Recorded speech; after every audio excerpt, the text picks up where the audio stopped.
Fico imaginando qual foi o pensamento por trás disso.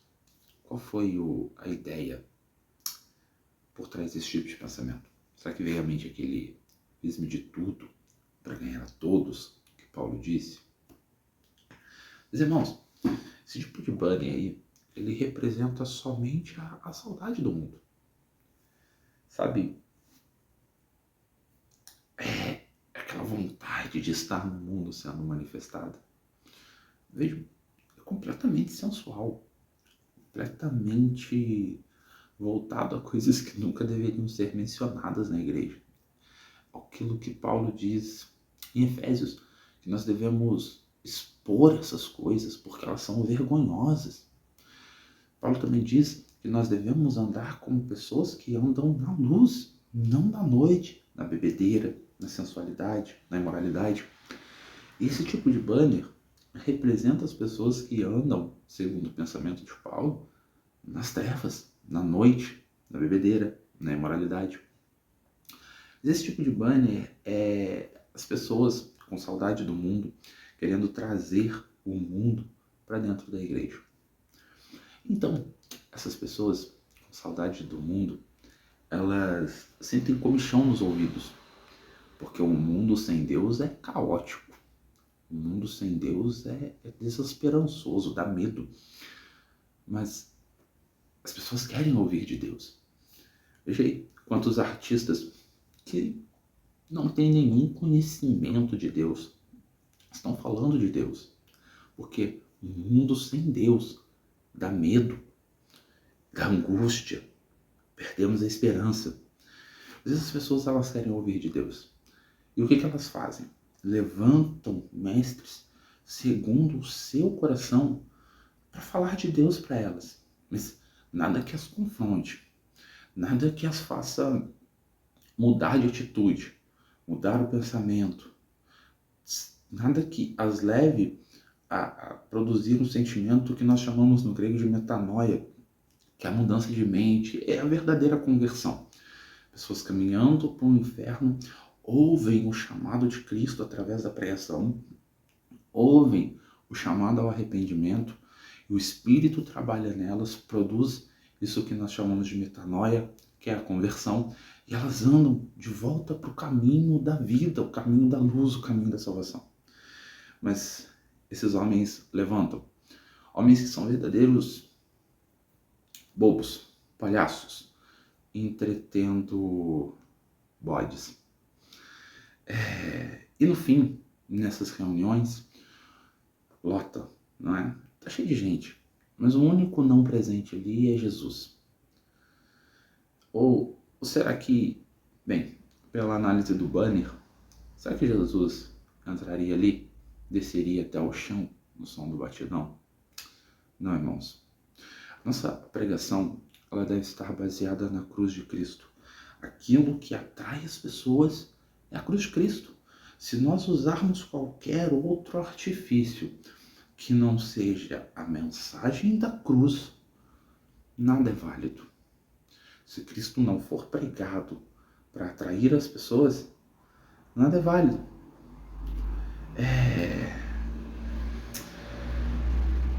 A mensagem, o Evangelho, ele é arrependimento, é sair do mundo. Ser santo é literalmente ser separado do mundo. Mas eu fico imaginando Paulo pregando com um fundo musical, nada contra fundo musical, mas Paulo pregando num fundo musical de funk, totalmente sensual, promíscuo, um convite à imoralidade.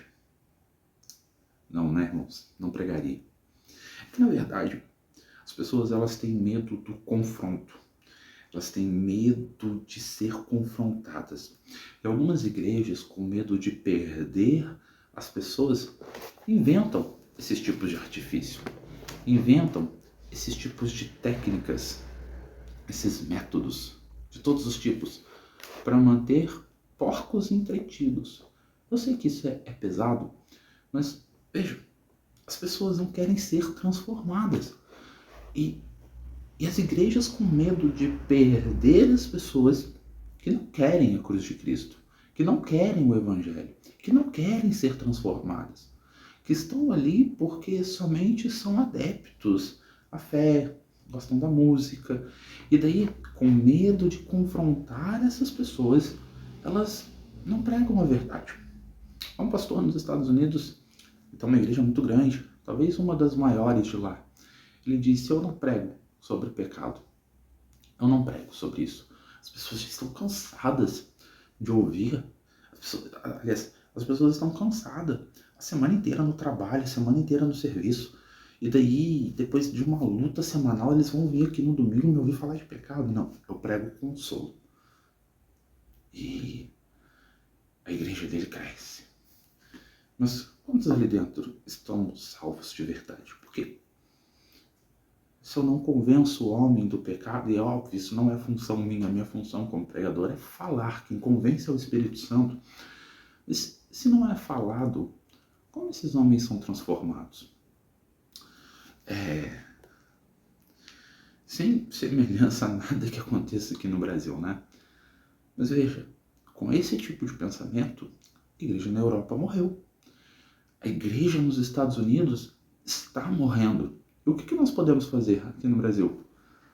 Fazer o que as pessoas realmente precisam da igreja. E o que as pessoas esperam, precisam, o que elas têm que achar na igreja? Cristo. E este crucificado. Veja, Paulo chegou em Corinto e lá a retórica, a filosofia, os métodos linguísticos, sabe? A oratória era muito valorizada. E nada contra, isso é bom.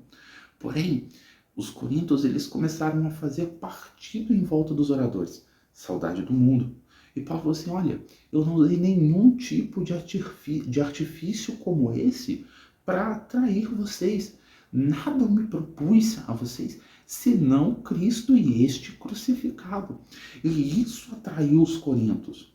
Veja, Paulo até pensou em desistir, porque num primeiro momento foi complexo. Mas Jesus apareceu para ele numa visão em Atos 18 e disse para ele, olha, não se cale, pregue, eu tenho muita gente nessa cidade. Então, o evangelho é o suficiente para transformar as pessoas. Lutero disse, um povo que é privado de aprender a Bíblia é privado da salvação. Olha, a negligência que nós temos de não pregar o evangelho para atrair as pessoas para Cristo. As pessoas são transformadas através do evangelho. E talvez você fale para mim, Rafa, mas é só o banner. Calma, você não foi lá, você não ouviu a pregação. Mas irmãos, um convite sensual para atrair para a cruz de Cristo. Diante disso, eu só posso dizer, claro, não é uma função julgar as pessoas, não é a minha função fazer isso. Mas quando isso é público, é bom falarmos publicamente também. É óbvio que os irmãos cometeram um erro.